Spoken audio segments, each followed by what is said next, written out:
Hey, it's Chronologically Gaming, the only channel that's perpetually retro because we're playing every video game in order of release. Joining me tonight is a very special guest. You know him as the host of GenXGrownUp, which you can find on YouTube, vlogs, and podcasts. He's a true Gen Xer, and he is the master of all things retro. Chronologically Gaming is excited and humbled to welcome Jon to the show. Jon, thanks so much for joining us.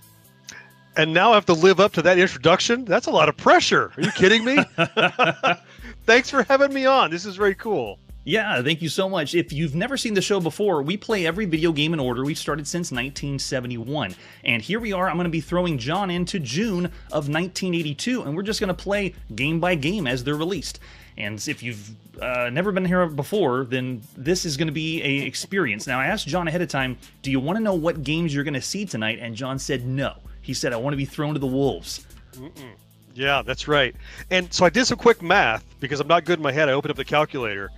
June of 83, you said that we're at? June of 82. June of 82, I was 13 years old. Oh, cool. I mean, prime gaming, right? I mean, right there. Yeah. Love it. Awesome. Okay, so the way this is going to work is we're going to June of 1982. We're going to be playing all the games. How familiar would you say you are with video games of 1982? If you were 13, that was... Pretty good. Pretty good. Yeah, I mean, and we were chatting a little bit before the show talking about the platforms and environments that I knew incredibly well, right? There are little columns of stuff I didn't know or have, but my buddies had most of those. Oh yeah. And that was, you know, let's see if we can trade some games, copy some games, you know. We were double cassette deck, tape to tape copying cassette games. Yep. Oh yeah. Yep. I think pretty well. We'll see if you stump me or not, but pretty well over 82, yeah. Yes, well, we are both from the United States, and here on the channel, we play everything all over the world, so the first place we're going to be going is England. The last game we played was the ZX81, because that's how they say it in the UK, and we're going to press forward and see our next video game. It is the exact same game, but for the brand new Sinclair ZX Spectrum. This is Invasion Force, the release by Arctic. Let's take a look at the cassette. I usually say box, but this is the cassette you would have had in the palm of your hand for Invasion Force. What does that box tell you, Jon? It tells me I'm in the 80s, and it tells me that we're familiar with Tron at this point. Oh, yes. It's June. Was the movie released in June? I know it was summer. It was a summer blockbuster, right? I think so. Yeah. Yep. Oh yeah, look at that. The grid lines, you got to have those. Yeah. Let's see what other art we have for Invasion Force. So this came in other flavors. It also was released here for another title. I don't know what they're doing with the front of that one. What are they going for? Is that is that a foot bath? What is that? Or an upside down sofa? Yeah, maybe. Look at crooked. Yeah. Oh man, and there's the cassette we're going to pop in. You can see all the instructions. Thankfully, we don't have to follow everything, and we don't have to wait as long. It just loads for us. It's beautiful. And there's an example of the screenshot for it. Invasion Force. This one we don't have a manual for, but you can see it is released with lots of versions, including another one that's a re-release. We're going to play the first one. Here in June 1982, this is by Arctic Computing, developed by Simon Wadsworth. Oh man, they're already kicking up the... It's like they know this is a computer we can finally make sound for. Quick, put some sound in, any sound. Don't stop making sounds, whatever you do. Okay, so if you haven't been here with a guest, Jon is currently plugged in with us. We're going to say we do require instructions, so let's say yes. Sure.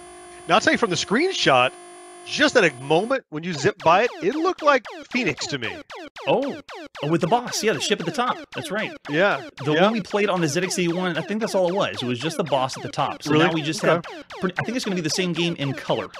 And looks like we are the only remaining defense on Earth against the huge alien invasion. Blah, blah, blah. The flagship will be aided by many bomb ships who will drop bombs on your ship. This is interesting. Changing up the way they switch to screen. That's right. Right. I guess clear screen was too efficient. Now, this is kind of rare to get a tutorial like this. This is your laser gun. Look at this. It's showing you how to play. And we don't have the ZX Spectrum keyboard in front of us, but it's that spongy chiclet keyboard. And we're going to go a little easier. It's going to work in the palm of your hand, Jon. You don't have to actually play on this keyboard, but bear that in mind and pretend you are playing on that spongy ZX Spectrum keyboard, because that does affect how you play about the game. So we move left and right. We can fire using missiles with F. So they're giving us the instructions, which is kind of nice. They are doing it slowly, though. It's a simple affair. We're familiar with how to move you're left, not advancing right, through this. This is just real time. You have to watch it. Okay. Real time, yeah. Oh, there's the alien flagship. Very nice. And the blue-white area is the control area. Looks like that's where we need to get to. Yeah, it's very familiar with Phoenix. Phoenix, cough, cough, Phoenix. Yeah, it looks a lot like it. They only picked the end. Like the person that played it in the arcades and said, "Oh, we need to do only that,and that's it." Was it just the boss level? Like yes. You're peeking into the future. I haven't seen this. You saw the previous version, but okay, you had the black and white. Yeah, that's true. The black and white one. And then the alien force, we have to shoot your way through. Okay, so I'll give you the heads up, because Jon, you can start us off to play. When you fire off the gun, if you hit any of those fuchsia areas, all the energy you blew away at the master ship gets all brought back again. So if you mistime a shot, it's going to just all your work tearing down the mothership is going to go away. Wow. That's going to be handy over Parsec, where I'm a few milliseconds behind, but that's okay. I'm up for the challenge. Yes, right. All right, I think we've seen enough of that. Let's move forward. Oh, gosh. Do you want a suicidal game? Is that what it said? Okay, I was going to say, we don't want to. I've never had a video game ask me this. So, Jon, do you want a suicidal game? I'm going to say no for the purposes of our exercise. Okay, good. All right, so it should be simple controls, left, right, and then fire should be your bottom button. If you were playing this on the Spectrum, it'd be caps, and then Z to move left and right, and then F for fire. So there you go. Jon is in. Playing some invasion force. I'm doing the thing. Yep. Yeah. Whoa. Yep. Every time you blow the force field away, some extra bullets fall down at you. Oh, no kidding. Yeah. This reminds me of one of the power-ups in Breakout Recharge that came out last year, where you would hit some of the bricks, and then it would just send a firestorm of bullets down on you. Yes. But I'm having a similar problem. Oh, wow, that's a dramatic death. They're serious Flashing is real. That. Oh, nice touch, Arctic. Repairs complete. Very cool. So does it switch over to you now, or is it still me? It's all you. This is a one-player-only game. Oh, it's all we get. Oh, I see. So I've yet to even shoot the mothership. All right, I need to really start focus more on timing. There we go. There we go. There's a little shot through. No, that's not it. Oh, wow. Yeah. The two ships are. It's tricky to tell which ones are raining down from breaking down the force field and the ships firing at you. Yeah, and it seems, can they shoot through the force field? I don't think they care that there's a wall there. They're just shooting on through it. Yeah, it's like reverse Gorf, where they can go through and you can't go past. That's a nice analogy there. That'll work. But this would be, I would say, a little rudimentary. When we played the ZX81, I gave it 2.5 stars, just below what average would be. Oh gosh, we already got game over. Yeah, very difficult affair. Well, it's not a nightmare. It's and I'm not going to blame the latency. There's a little bit of latency, but it's just a general update in that it looks like it's all done with text characters, right? So so the animation is not super fluid. It doesn't go pixel by pixel. It kind of goes block by block. It looks like, and so if you're already not in the right place to dodge a bullet, and you try to go the wrong direction, you can never outrun the bullet, because it's going to fall at the same rate. So that's what I encountered. But it's I didn't have a good performance, but I get a good feel of what the game is, and when I can thin out the shield, then I can get to the mothership and shoot through there, yada yada yada. So I get that. Yeah. The ZX Spectrum just came out in April, but it was mail order. So at this point, you had to be really lucky to get this system in the palm of your hands within like 6 months, because some people were delayed that long. And we're seeing that the ZX Spectrum games are pretty much ZX81 games, but with color and some sound thrown in. Like that one was bam, bam, bam, bam, just add a little bit of something. Yeah. So of all the home computers you could play up to this point, everything, all over the world. As usual, the guests on our show get to rate everything, and Jon's going to rate them all. He's got to ask himself, of all those computers that you can play up to this point, what would you give Invasion Force? And I'll give you a quick preview again if you're just now tuning in. If you ask yourself, are we asking little Johnny to see what he would rate the games if it was, because we're in we are, yeah, it is. We're going to talk to little Johnny. Well, he was 13, we'd established, right? So yes, yeah, little Johnny is in full force.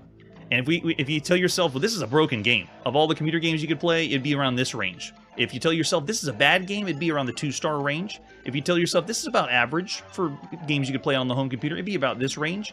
If you tell yourself this is a great game or excellent game for the time, you'd be around this range. And if you say this is one of the best computer games you could play of all the computer games all over, it would be this range. Yeah, my inclination is, yeah, I'm going to give it about a 2. I think a 2 is fine. You know, if there was like a 2 1/4, I might bump it just a little nudge up because it wasn't bad. It just wasn't. It was below average, we'll say. So I think 2 1/2 is a nice solid average. Right, yep. If it's below average, it's right here. 2 1/2. Yeah. Okay. All right. We'll go with that. It's fine. Okay. Great. And then after Invasion Force, let's press forward and see our next game. Man, we're going everywhere. From England, we're going to Italy and putting in the palm of our hands Isidoro and Sonja, Caccia el Ladro, which is Heathcliff, handheld for Heathcliff, done by Polestil, which my Italian is terrible. I don't even have Italian blood. I can't pull it off.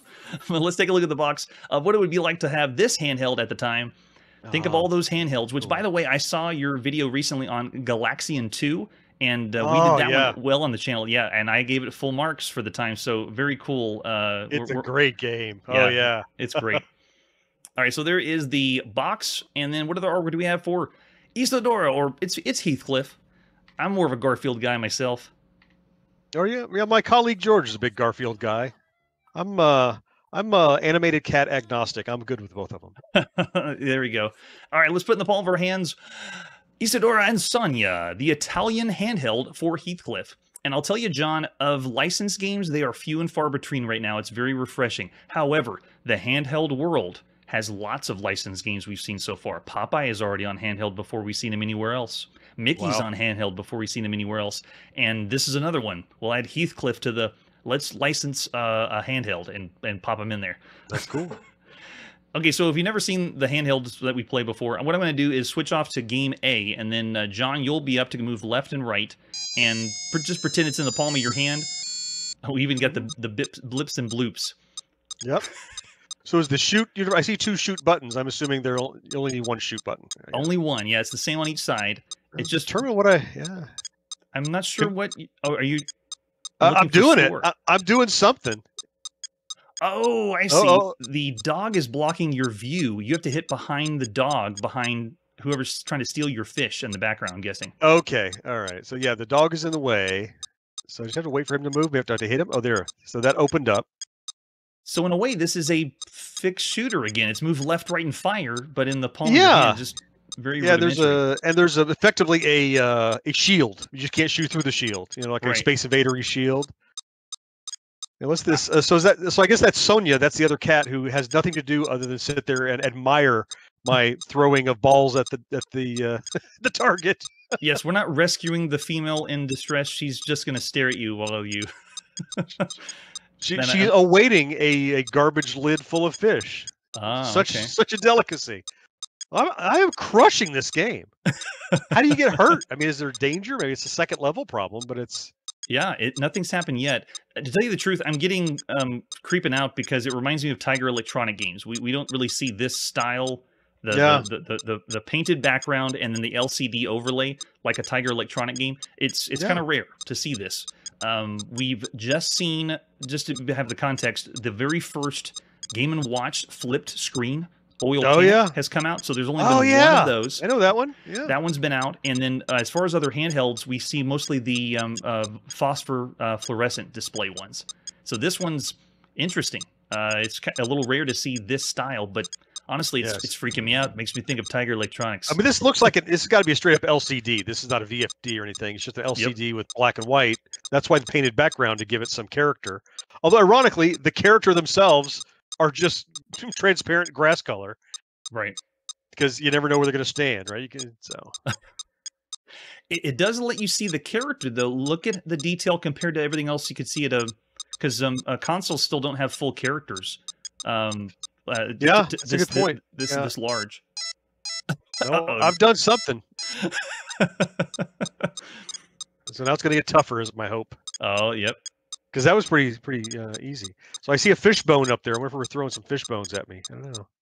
It still looks like, I think the dog is just a barrier. It's meant to prevent you from. I think you're right. Target. Yeah, yeah. So he's just an inconvenience. You have to wait for him to move to get to your target. All right, I think we got the gist of the handheld. Most of these. I think you're right. Yeah. Fun. Are you good to move forward? Let's drop the handheld and. Yeah, I'm perfectly fine. All right, so now, of all the handhelds we've seen up to this point, it's June 1982. What would you think of this handheld compared to all the other handhelds out there? This is a solid 2. This is a solid 2. I mean, we know what else has been out there. You talked about the Galaxian 2 and stuff. I mean, that's far better than. Well, yeah. Yeah, I don't know what they're thinking here. If they're like, let's just. Well, it's like they do today. Let's use some old technology because it's cheaper to put out. You could use the latest tech, but older tech is probably cheaper, higher margin. That's why, even though cooler stuff is out there, we're getting this. Yeah, that's the idea of Nintendo with the Game & Watch too. Yeah, no kidding, right? Yeah. All right. So after handheld, let's see what's happening next. Yes. Hallelujah. A game that needs no introduction. Yes, this is Jungle King, and here on the channel, John, we play every type of version. So this is the first version you can ever play. We're going to go to Japan to play Jungle King first by Taito. And whenever it gets released later as Jungle Hunt in the arcades, we might see that one later. All right, so let's take a look at the artwork we have for Jungle King. Taito Electronics. Oh, man. Now, obviously, Edgar Rice Burroughs and the family sued the hell out of him for this title. I had to change the name, but we get to play it before they sued him, which is kind of cool. There's the example of what we see in the arcade for the arcade cabinet. Have you played this in the wild? Are you kidding me? Well, maybe not in Japan in the wild, but absolutely. Yeah. You played Jungle King or Jungle Hunt? Yes, absolutely. I played Jungle King and Jungle Hunt, without a doubt. Nice. Yeah. Oh, without a doubt. Yeah, it's I know it well. I can usually get all the way through it. Now, I don't know about with latency and through the internet if I can, but it's one of those that the first time you get to a new level, you're dead. You've got to get to that new level the first time. Like the first time you get into the water, you're like, well, what am I doing? There's bubbles, there's crocodiles, and you have to learn. And then you get through that finally after 4 or 5 tries, and then you're like, well, now I got these boulders, little rocks and big rocks. I got to duck some, I got to jump some. And then finally you get to the guys that are holding the girl captive, and you take 4 or 5 quarters to get to there to learn how to do that. But once you knew it, it was some skills that you could reuse each time, and then you became real good at it. So, and this one keeps checkpoints, right? When you get through one part, it'll keep doing that checkpoint. You keep putting quarters in, or that's right. Yeah, no. Yeah, well, you mean after you end all your quarters? I don't know about that. I think you have to restart if you get a new credit. I don't think there's a continue, but certainly within the game, if you die, I'm in the water, you'll continue in the water kind of thing. All right, credit, I think. I want to see it all. I hope we can. We'll see how far we can get with it. But there's some of the artwork for Jungle King. We also have the operator manual. So if you bought your own system, this is what you'd have inside. We have, again, Tarzan ripoff with Jane. I think it's funny that Tarzan has a like a leopard loincloth, and Jane has like Wonder Woman, she right? went. Well, she went down to the store and at Ron John Surf Shop and bought a bathing suit. Yeah, right. Why wouldn't you have animal skins or something? No, you're right. She looks like a Wonder Woman outfit. Look at the boots in the jungle. Yes, with the boots. And boots. Yeah, no, we know what Jane looks like. All right, so as usual, this is mostly technical, how to set it up. Don't get electrocuted. We are not setting up any arcade systems here. We want to know how it plays, or how they described it back in 1982. So Jungle King leaps from vine to vine, swims through crocodile-infested river, dodges falling boulders to save a beautiful girl who's been captured by barbarians. As the vines swing from left to right, you have to take swinging movements, pushing the button to jump from vine to vine, swing from the last vine, dive into the crocodile-infested river, push the button to destroy crocodiles with your knife and earn bonus points, make it through the river safely, run up the hill, jump over the duck, and duck over the falling boulders, find the beautiful jungle princess who's guarded by hostile barbarians, use the jungle controlling button to jump over barbarians, and then you get 10,000 points for extra lives. So that's pretty bare bones, and Taito sometimes does this. They just say, here's what you do, here's what you do, all right, go and play the game. Yeah, that's how the game works. Good luck. Yeah, right? So for other versions, in Japan, there was an earlier one, and then there's one with alternate sound. We're going to play the first one that you could play, Jungle King, in the arcades in Japan by Taito, the beginning of June 1982. So we're going to crank this from the first view. This is just what you'd see. So I have all the artwork, but I'm going to zoom this in. So just bask in what it's like to play Jungle King in the arcades, everything that surrounds the CRT. Just that whole bezel, yeah, all that cool artwork. Yep. a little bit of instructions for you. Yeah. I don't know how many times I didn't learn about all the instructions until years after I first played it and knew how to play it. And then I would find out one little detail like, what? The dig dug guys are worth more if you attack them from the side? I never knew. Like, I learned that like 10 years ago, and I played it for 40 years. Yeah, because we go through these details before the show, I'm finding out things in games I played hundreds of times I didn't know. Like when I go to the arcade, I never looked at instructions. I was like, put in the coin, hold the joystick, and go, and I'd figure it out. Well, you didn't have a busy enough arcade. If it's busy, while I'm waiting with my quarter up on the bezel, I'm reading the instructions. I'm taking in the corners of the artwork because I can't play it yet. Whenever you had a long line, The scene we just saw is the first of its kind, John. We've seen platformers that can jump. Donkey Kong was the first one to ever have a platformer that can jump. And then in the home computer, we've seen platformers that can jump. But no one has done a platformer that's jumping and scrolling. This is the very first time that anyone's done it. That we haven't seen anything on all other systems. We've seen plenty of clones of Donkey Kong and jumping and on the home computer, but no one scrolled like we just saw. All right, so I'm going to zoom us in, and let's get a better look at the screen. There we go. All right, so let's put some coins in. Nice. And I'm pushing 2 players, so I'll start off as 1 player. Oh, hear that? All right. Yeah, I heard it. So cool. We saw one other game do this vine thing trick in the arcade. It was The Adventures of Mr. F. Flea, and you were a flea jumping back and forth. Not quite like this, but the idea of let's jump from vine to vine, we've seen one other time before, at least to my knowledge. Steve made a really good... Yeah, Steve made a really good comment about the parallax scrolling. We have the multiple panes of glass kind of moving at different speeds to give the impression of depth. That's really cool. And that's big, too. Oh, I'm down. Oh! All right. John is up. Time to make a...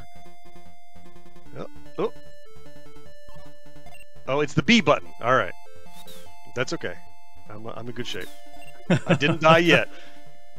That's a good shout out. The bottom is multi-scrolling. We've only seen a few things do it, like with Starfields, having a pseudo parallax scrolling. Oh, but yeah, that's new.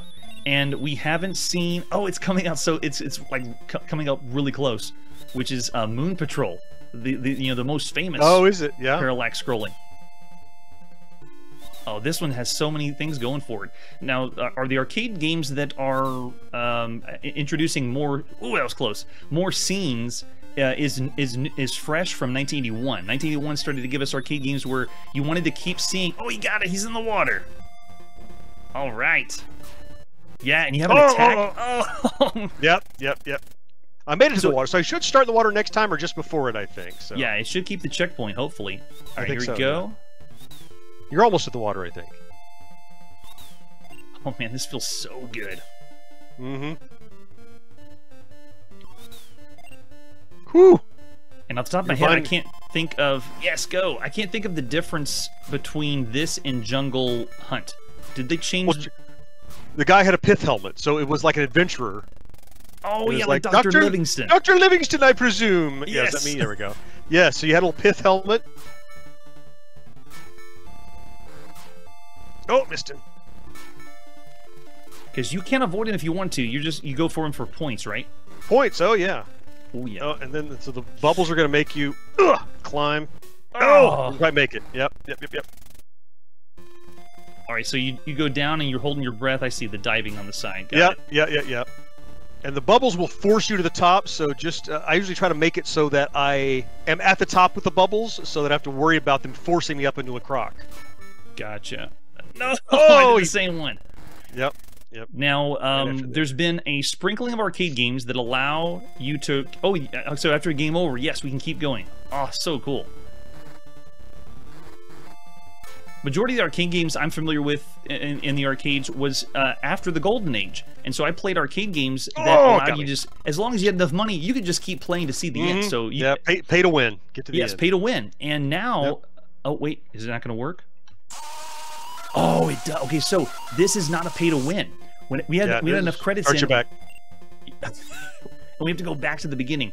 There was a few titles. Fantasy comes to mind, that you could go scene by scene. They had 10 different scenes, and as long as you had the money, you could keep going until you saw the end, and I did. It was one of the first times we could do that.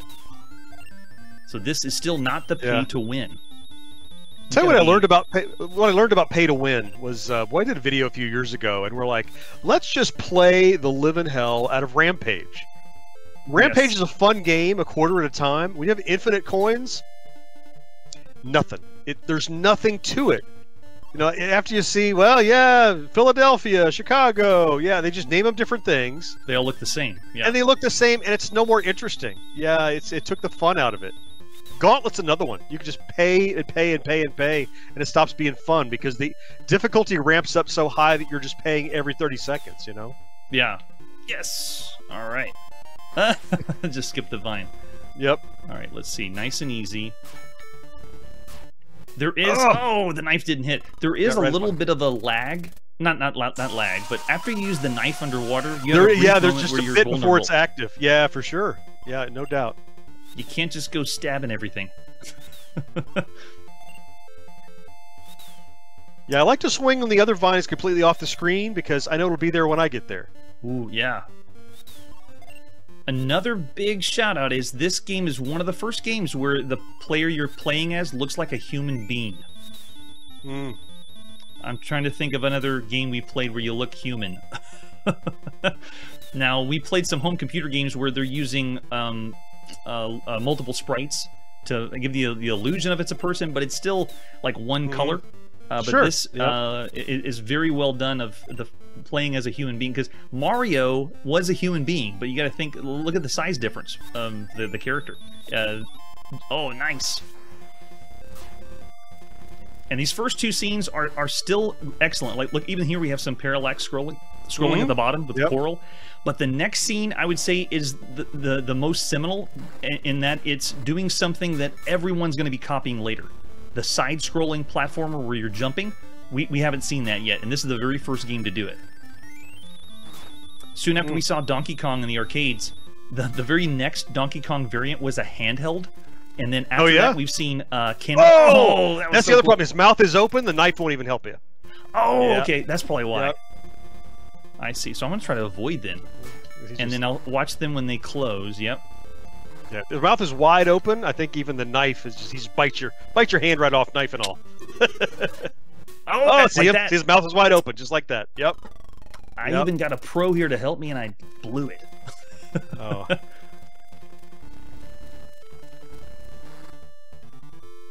Oh, see, I'm seeing in the chat the other throwbacks. We haven't seen any of those games. I have no idea what Karateka is. I have no idea. Karateka? Oh my goodness, Karateka is about to come out with a Digital Eclipse is about to do the Mac Daddy Karateka release. Sweet. That's Jordan Mechner's big magnum opus. The first one, yeah, before Prince of Persia. Correct. Oh, look at this. On a roll, and there's also ducking, but you don't even need it. You're jumping all the way. You don't need it so much on the first level through. They will jump high. Just watch. Once they jump high, they'll bounce slow once too. So if they bounce, see, there's that one just bounced high. Oh, there we go. Oh yeah. Oh, there we go. Wow, that's gosh. I should have ducked ahead of it, not behind it, but yeah. You get crushed. I love the feeling of adventure in this. This feels like you're... Oh, man. This game feels like you're accomplishing something, which also is rare for arcade, because most of the time it's repeating things ad nauseum. How many points can you get, and then after you get the points, that's it. Look at that. Oh, no! I did it. I was past mid-screen, because you can't push past mid-screen. You got to stay in the back half. Wow. Well, do you want to go again to try to go to the end, or you want to say that's good for? No, we're okay. I mean, the end is just where I'm going to die a few more times because you got to time these jumps over these villagers that have these spears, and you got to get up to the girl to save her, save Jane, I guess. But I feel like we've gotten it. Yeah. Haven't even seen Jane yet. Yeah. All right. So Jungle we saw her King... go-go boots. I know she's in we did. We got some of the manual, right? Which went to the store. All right, so of all the games you could play in 1982, of all the arcade games, so now we're in the arcade world, what would you say Jungle King is? I'm going to go, this is like a 4.5 region, is what I'm thinking. So you'll tell me your criteria to make sure you fit in your category. So how do Yeah. you describe a 4.5? Let me feel above or below that. As soon as, if you're in this range, you say the game is great or excellent for all the arcade games. If you're in this range, you say this is one of the best arcade games you could play up to this point. I think it's there, 4.5. At this point, it's really 4.5 easily. You got it. Yeah, I'm looking in the chat. People throw their votes out. Tell us see, what 4.5, 4.5, 5. Yep. Yeah, very nice. A lot of variety. Yeah, Amanda's right. The variety. The fact you go from scene to scene to scene and see something different. And there was that discovery. We talked about that on a podcast about Donkey Kong. How like the first time somebody gets to the Pie Factory, people are like, "Somebody's at the Pie Factory, come look!" Because not everybody had been there. Yes. Especially in the U.S. when the Pie Factory didn't come until level 3 because the Japanese order brought it level 1. But that's right. Yep. Anyway, when we played the first one, I had the same thing. I was like, "Where's the Pie Factory?" I kept trying to play, and I wasn't getting there. Yeah, and exactly. Yeah. So people would go, "Oh, he's on the rocks. He's dodging the rocks. Come look!" And it was because you couldn't go on the internet and see it. You had to catch somebody in the arcade doing it live. Yes. So cool. All right, so we went from the UK to Italy to Japan. Let's see where we're going now. We're heading back home onto the Apple II. It's time to play some Kamikaze. I see what's next, but we'll look at Kamikaze first. My head in the chat can't see it, so make sure. Well, I didn't say it, but I saw it. All right, so let's take a look at the box for Kamikaze. This is by Hayden Software. Ships mines in a crazed dive bomber. Looks like World War II, if it's using Kamikaze. Let's flip it over on the back. Yep. This challenge demands practice, patience, and cunning. Bombers, mines, and crazed dive bombers. An original creation by Hayden Software. Are you up to the challenge? Very nice. So it's an arcade-style game we can play on our computer. No strategy games tonight. I won't subject you to any of those. Let's see if you have any other artwork for Kamikaze. Have you heard of this one or played this one? No. Never seen this one. All right, let's pop in that disc and play some Kamikaze. The beginning of June 1992 by Imaginative Systems Software. Here we go. It's time to bust out the Apple IIe. Wasn't it clever how the designers of the Apple II figured out that the right and left bracket together makes this amazing stylized 2, and they just used it everywhere. They couldn't have planned that, right? It's just somebody saw it and went, "Oh, great." I love it. And whenever I catalog the game, I've been doing the Roman numeral 2. Yeah. I'll sometimes go back and forth, like which one is the official? Yeah. Well, nice touch with the text. Okay, so you are in, John, you have an Atari, I'm sorry, whoops, not Atari. You have an Apple paddle controller with you. Go ahead and push the bottom button, see if that's your paddle joystick to play. And then you might have to play some, there might be some drifting when you move left and right. Let me know if it, because it's the paddle style controls. I got you, no problem, yeah. All right, so he's in. It's another. We didn't plan this. It's another fixed shooter. Well, I'm missing him by the exact same amount every time, which tells you how accurate I am. And honestly, John, we've played more than fixed shooters here, but this makes us feel like 1982 is nothing but move left, right, and fire. That's all right. They're pretty predictable. Their pattern is not too bad. It's not to say I'm good at it. I'm just saying the pattern is pretty predictable. I've not shot the top plane yet, I don't think. I haven't got the timing of that guy down. There we go. Oh, yeah, there we go. It's not doing anything different, though. It's just planes dropping bombs. And whenever I was testing this out before the show, this was it. I got to like 10,000 points. And then after 10,000 points, it was still the same screen. Oh, man. So, and we saw it in the demo there. I'm going to start again because I feel like we saw in the demo there was a plane diving. We know it's a thing. Yeah. And if you get far enough, that's true. It did switch up, and the planes did dive a little bit after so many points. But this screen or this scene is all we got. my gosh, how cheap. My boat is spawning right in the middle of bullets. I don't know. I call that a programming error if you're starting and dying. Yeah, yeah. All right, so there's something interesting here, but not having the proper paddle doesn't help me a great deal. But true. Like, I don't know how far I have to get where it's more interesting. Of what I've played of it so far, it's a snoozer, but you never know, right? Yeah. I agree, and we'll go ahead and take that 5 1/4 floppy disk out, and I've played around 10,000 points, and it was the same scene, but the planes did a few different maneuvers, so that would be the only difference. Yeah. So there you go. It's like a 1.5. 1.5. So it's in the bad range, and I'm with you. Yeah, it is a poor it's title. Not great. It's something. I mean, if I acquired it for free, I'd play it, but I wouldn't have sought it out, I don't think. Yeah. Graphics are pretty good though for the Apple II. Looks pretty good. They do. They had a little lot of. I don't know if the Apple had this like the Atari had, but if you put pixels on odds or evens, you can get some more aliasing that creates more fake colors that are generated inside the CRT. It looks like they were using some of that there, which it's clever. Yeah. We also do some Let's Reads while we're doing our journey playing all the video games, and so we've been checking out Atari magazines and even Softline for Apple II. Cool. And they talk about the like Ken Williams talks about how he gets the graphics to work correctly or work and pop in the Apple II. We don't go into too much detail because we're all about the games here, not so much of the development side, but still fun. All right, now let's go back to the arcade. It's time to play Kangaroo. I'm so excited.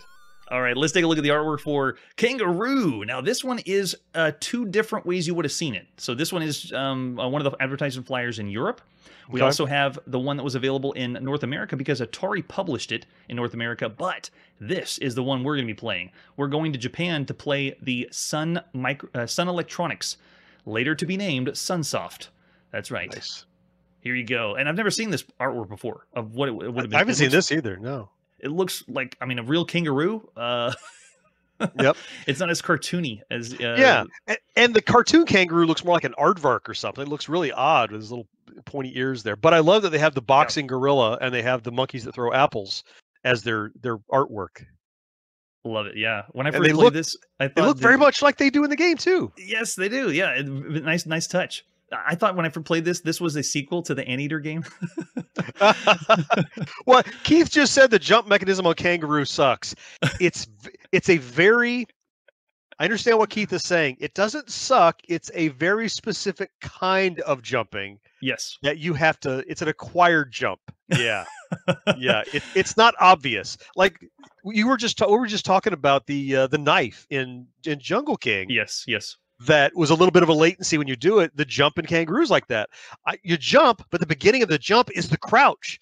So you've got to prepare the crouch before the jump or you're jumping late. So yeah, and that's that 1 frame of the crouch, right? Before you can do the jump. I think so. Yeah. Yeah. 1 frame of animation for sure and how long it sits there. But yeah. Yeah. All right. So we're back in Japan in the arcades. This is what we would have seen.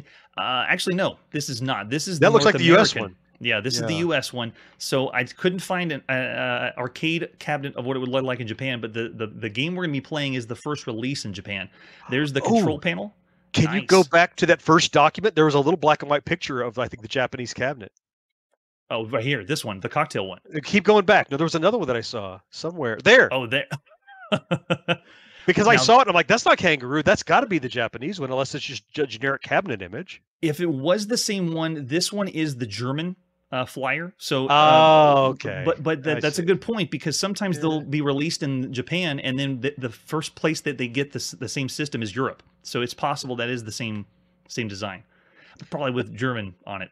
All right, so Amanda's commenting on the freakishly large kangaroo feet. You're right. And there's the PCB. Ooh. The control panel. Controls, and there's the arcade marquee for Kangaroo. Very nice, flashy. And again, this is the North American when Atari got a hold of it with some fan art for us. There you go. Atari. Yes. So nice.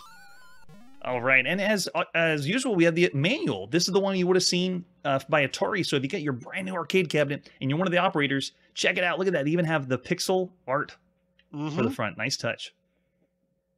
And you can really see the anteater-like face there. Yep. Oh, nice. I can hear Jackie Mason's voice. You know, hey, where did that ant go? Where did he go? From the cartoon. Hey, boo-boo. Hey, boo-boo. All right, so let's scroll down and find out what they said about the game then. What is Kangaroo to them? I wonder if they say, this is just like Donkey Kong. Shh. Don't tell anyone. Yes, right. All right, so Atari usually tells us what the new features are. The joystick control is an 8-way position made of steel molded plastic. Okay, that's not actually new. We've seen that. The service switch. Okay, so it's mostly technical. Every now and then, Atari in their manuals tells us what's the newest technology, like when they first did the color vector graphics technology. They said, this is the brand new stuff, so it was really cool to see and point that out. All right, so don't care about inspection, installation. Get us to the game. Now, for context, John, we've seen the jumping platformer with Donkey Kong in the arcade. We just saw Jungle King. This is the first time any arcade game has done a Donkey Kong variant. We've seen about 6 or 7 on home computers. So there's been Donkey Kong on the home computer, but this is the first time ever. Here we go. Kangaroo is... Oh, nice. Color raster scan video display. 1 or 2 player, but it's still going to be alternate play, so sadly we can't be running around as kangaroos at the same time. It takes place in the branches of a tree. The player controls Mother Kangaroo, who must hop and leap from the bottom of the screen to the top to rescue her kidnapped baby. So, are we playing as a female character? Yes. Yeah, absolutely. Female protagonist. Because it's your baby and you're getting it back in your pouch. In fact, is your baby in your pouch at one point in the game, I think? Yeah. In the beginning, maybe the track mode, something like that. Maybe, or maybe when you save. No, when you save, they're like fist to fist. But I think at one point, anyway, we'll see. Maybe it's my imagination. I've Mandela affected a pouch into this kangaroo. Right. The kangaroo must punch monkeys and avoid fruit. And is thrown by the drop monkeys. Kangaroo has 5 possible modes of operation: the attract, ready, play, high score, self test. Now, when I first did the show, John, I wasn't familiar with the operator, how they interpret the game, because when I first came into a game and then they said there's 5 modes, I was like, oh, there's 5 screens, there's 5 different things. And no, they're talking about there's the attract mode, there's the high score, there's the actual play and self-test. So cycling. Yes, how it cycles the modes. So when they're going to explain what the attract mode does and what you see, explain what they're ready to play mode, and then here we go, the play mode. You control the joystick with the 8-way joystick, causes the kangaroo to hop right or left, or to leap to touch fruit, or to jump over apples thrown at her by monkeys. They can climb ladders or super leap diagonally to the left or right to climb up log-type stairs. Super leap diagonally. What is that? Is that the off the ladder jump? Is that what they're talking about? It's just leaping diagonally, I think. It's not any farther. There's a leap, and then there's a super leap. Is that a different one? Okay, maybe that's just the normal... I think this just means jumping diagonally, which means you're jumping versus jumping in a direction. I see. It's the wave of the future, because games aren't doing this yet. Right. It's brand new. Super leap. And then we have the punch button. Kangaroo to punch with the boxing glove, and there's the points we get for that. The Big Ape may appear to take the kangaroo's gloves, and the Big Ape's 800 points. Game progresses by levels. Each level has 4 rounds. Bonus points appear at the top left and right, and that gives us pretty much the gist, because we'll see how far we can get, but I like to see how they describe what the game means, or what it's described to them. Okay, so we have the Atari version that was in North America, and we're going to be in Japan playing Kangaroo by Sun Electronics in the beginning of June 1982. All right. Now, Jeff, do you play Kangaroo for points, or do you play for screens? Because I play for screens. Because you could spam fruit and get way higher score by ringing the bell and going back down for the fruit. That's how the pros do it, right? Don't they sit around and play and get the fruit so they can rack up the points? Right, exactly. That's what you do. Yeah, it's like min-maxing this game out. You're like, well, okay, I can make it at the top, but if I go up and down 5 times to get all the fruit, you get a much higher score, and you're still on screen 1. Yeah. How do you play? I usually go back for fruit once, because it gets much harder after a while. So I'll ring the bell and go back down 1 time for the second round of fruit usually. So nice. All right, so bask in the arcade glory, what you saw around the CRT at the time. Let's zoom it in and get going. There we go. So I'm going to put a bunch of coins in, and then 2-player is up. Oh, there we go. We got a nice cutscene before. There we go. You gonna go first? Do the honors. Let's go. All right, so this is unique. Punching. Physical violence, because we mostly have been dodging and avoiding, or shooting. There has been very few let's fight and punch each other, unless it's a boxing game. So boxing we've seen on television and lots of home consoles. In the arcade, not quite as much. So it's kind of cool that I can punch something and get some aggression out. And I tell you what else not for nothing. First of all, Grumble. Thank you. Nice to be here. But I wasn't grumbling. That was the username, Grumble. But the other thing is, oh, I forgot I'm playing. No, that's you. What am I doing? Yeah, you. yeah. You finished the screen. I looked up and I wasn't moving. So, no, but there's no jump button. Yes. Move the stick up to jump, which is another thing that I think makes people. Well, gotta duck that thing. Makes people confused about this game and not like it because they're not used to that. You know. Right. They want a jump button. And when we played Donkey Kong had the jump button. Before Donkey Kong, the only other game that was taking that perspective was Space Panic. Yep. So I found out which button is punch. It's not the one I pushed. I didn't dodge the... That's all right. I'll get a second chance now. All right, there we go. Here we go. I'm punching now. Yes. I just walked around to that monkey and said, just kill me. I like to punch him in the trees if I can. No, he's not going to come out. Oh, he got it. Well, I'm going to come out and say it that I enjoy the button as jump. And this game I do too. Yeah. is the beginning of all the games in Europe that we're going to see on home computers where they have up as jump. And I'm looking at you, ZX Spectrum, and I'm looking at you, Commodore 64, because there needs to be a button to jump. So yeah, that's the other problem is that Gorilla will come out when you're trying to spam fruit. Oh, I didn't quite make the jump. Yep. I saw he was rolling it. I tried to jump, didn't quite get there. All right, so I'm now on screen 2, making my way. Interesting. You can't jump. Oh, he fell too far. The fall damage. Oh my gosh. Are we getting 2 lives? It must be a dip switch setting. Yeah, and we can adjust that if you want to do some... That's all right. It's all right. It's not like I've made so much progress that I hate having to start over. Right, right.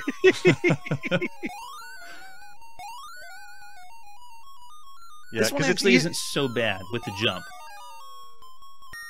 I don't dislike it, but yeah, whoever was saying earlier, they're not wrong. It is weird. The jump it feels very weird. It's nothing else replicated this kind of jump that I recall. You know, right? My favorite screen, I think, is the 4th one where you're stacking monkeys to get to a platform. I think that's a really neat mechanic. Oh,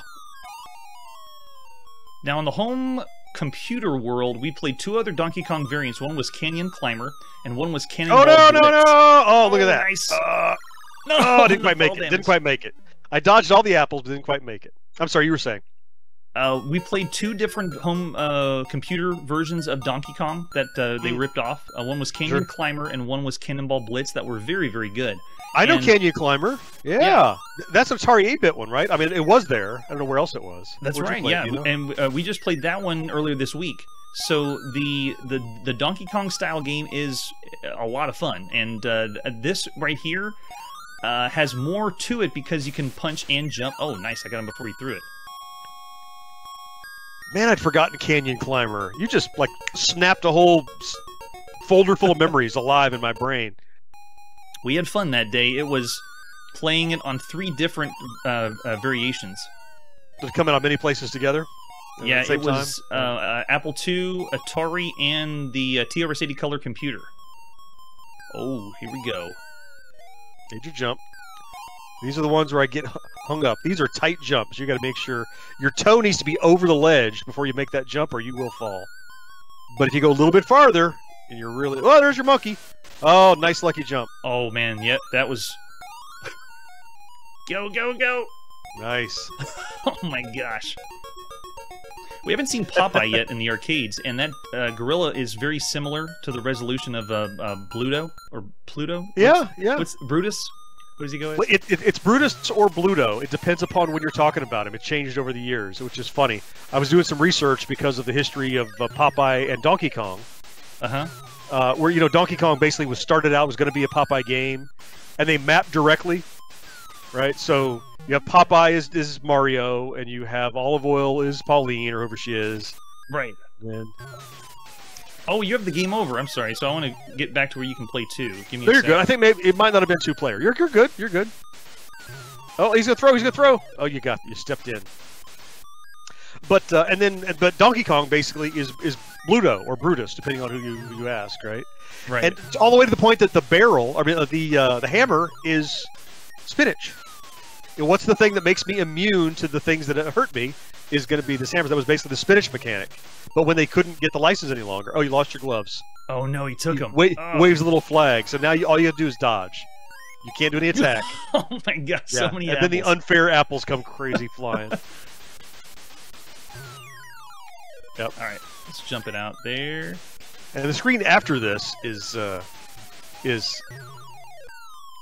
don't think I've ever finished that without a cheat code. Well, we do have the dip switches we can mess around with if we wanted to. There you go. Nice. I dare you to finish this next level. Dare you.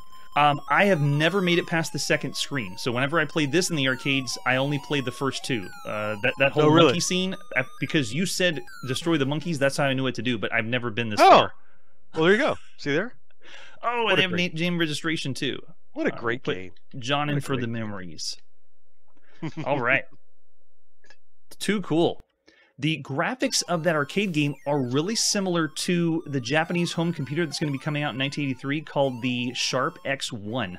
You saw the scan lines across. And I know we could turn that off and change filters and so forth, but I try to do what's going to be close to a CRT and what they had programmed at the time, even on home computers. But I noticed you had the CRT curvature and everything. I noticed that you like to keep on. Yep. Yeah, because whenever if you've dabbled with any emulation, John, do you like to stretch and fill the screen, or do you like the ratio as it came, or pixels as they came? Oh, I don't stretch. I don't stretch. Yeah, I keep the right aspect ratio, but I zoom in. Yeah, but it depends on the platform. Like scan lines sometimes when I'm playing 2600 stuff, I make it look like a grainy RF tuner. I like it to look dirty, like I remember it. Yeah, that's great. I love it. All right, so of all the arcade games, we played 2 tonight. Of all the arcade games you could play up to this point, what would you give Kangaroo? For me, this is another 4.5. Ooh, yeah. It's just visually, I agree. I think it was Keith who was saying the jump is weird and all that. But I mean, despite it being visually weird, and despite the difficulty that I had with it, and it like the collision detection is a little flaky. Don't care. I played the living crap out of it because it looks so good, and there were so many things to do, and you can hear the attract mode in the background. Like the sound is so bright, and there's a little song there. It's just a charming game. Yeah, that's fantastic. So again, one of the best arcade games you could play up to this point, and still fresh. The idea is very, very fresh. All right, so it is now time to put our video game playing on pause this evening. We continue playing everything in order of release. And John, I gotta thank you again so much for coming on, putting this all together, and indulging some random guy's hobby for this insane quest. Of all the things you saw tonight, is there something from 1982 or from 13-year-old Johnny that would be the coolest, awesome thing? Like, what would be the coolest thing that you would have seen in 1982? Well, that we played tonight, it's easily Jungle King.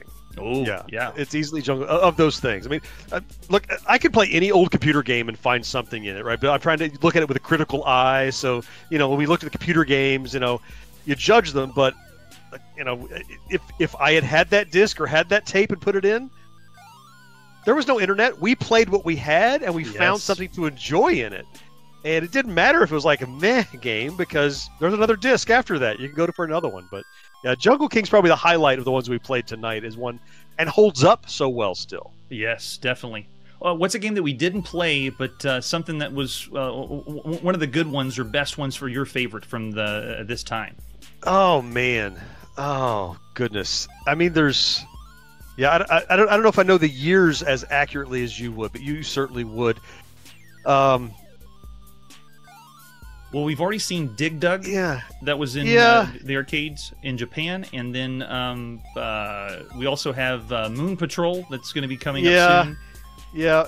I mean, Dig Dug is great, but I mean, like on the computer front in '82, I mean, there was so much great stuff, like arcade ports that came to the computers that were so stunning, that went beyond what we saw. Like, we thought the 2600 was amazing, but we knew its limitations. And then we saw what ColecoVision could do, and we'd be like, oh, that's pretty amazing. It's like the arcade. And then we saw what home computers could do, and it was that plus, on top of that. So I think really the thing that struck me so much back in '82 era was arcade games coming to home computers and not being pixel perfect, but being spirit of the game and gameplay and flow perfect. That was what's blowing. That was what was blowing 13-year-old me away.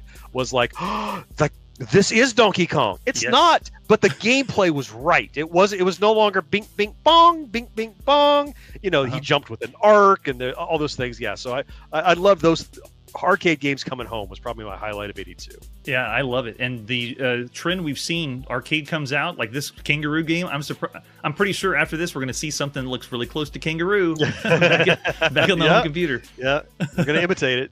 All right, so tell us what's going on in the world of GenXGrownUp. There's nowhere we're not, but I mean, there are two main forks of what we do at GenXGrownUp. Of course, we have our YouTube channel that I'm sure Jeff's going to link somewhere above or below, whatever these things are that you can find. And I'm actually, since I was laid off back in November, YouTube is my full-time job. I'm living off my savings and trying to build an empire. Growth has been great, but we can always use one more. So if you like this kind of nerdy, nostalgic stuff, we cover a ton of it over on GenXGrownUp's YouTube channel. The other main fork of our empire is we have a weekly audio podcast that celebrates all things Generation X. And every other week, we'll do one episode where we talk about current movies and tech and toys and trends through the eyes of three old guys like me. And, you know, current movies, what do we think of it compared to old stuff? And then we do the opposite weeks, we do what's called a backtrack, where we pick a single nostalgic topic and dig in on it. It might be VHS, or it might be the Dewey Decimal System, or it might be Princess Purple Rain, or it might be 80s fashions, or whatever. And we dig in and talk about that. And you can find that anywhere that you listen to podcasts, Google or iTunes or iHeart or Amazon or wherever those things are. And then plus all the socials, of course. If you just haven't gotten enough of us yet, you can find us over there too. So yes, they're everywhere. Really enjoy your stuff. Thanks again for coming on. And for this evening, we must sign off and continue our quest next time. We will catch you then. Good night. Hey everybody, thanks for checking out the channel and joining me on my quest to play every single video game in order of release. We'll be streaming live every weekday at 9 p.m. Central, so join us and let us know if we missed any games along the way. This video would not be possible without Launchbox, RetroArch, and MAME. Tell all your friends there's some crazy guy named Chronologically Gaming trying to play every single video game. We have links down below that'll send you to places like our Discord and Patreon, and one that says all the video games we've ever played. If you go there, it's a list of everything, and you can click right to the game you want to see. Chronologically Gaming is the name to look for. We are perpetually retro, and we will catch you next time.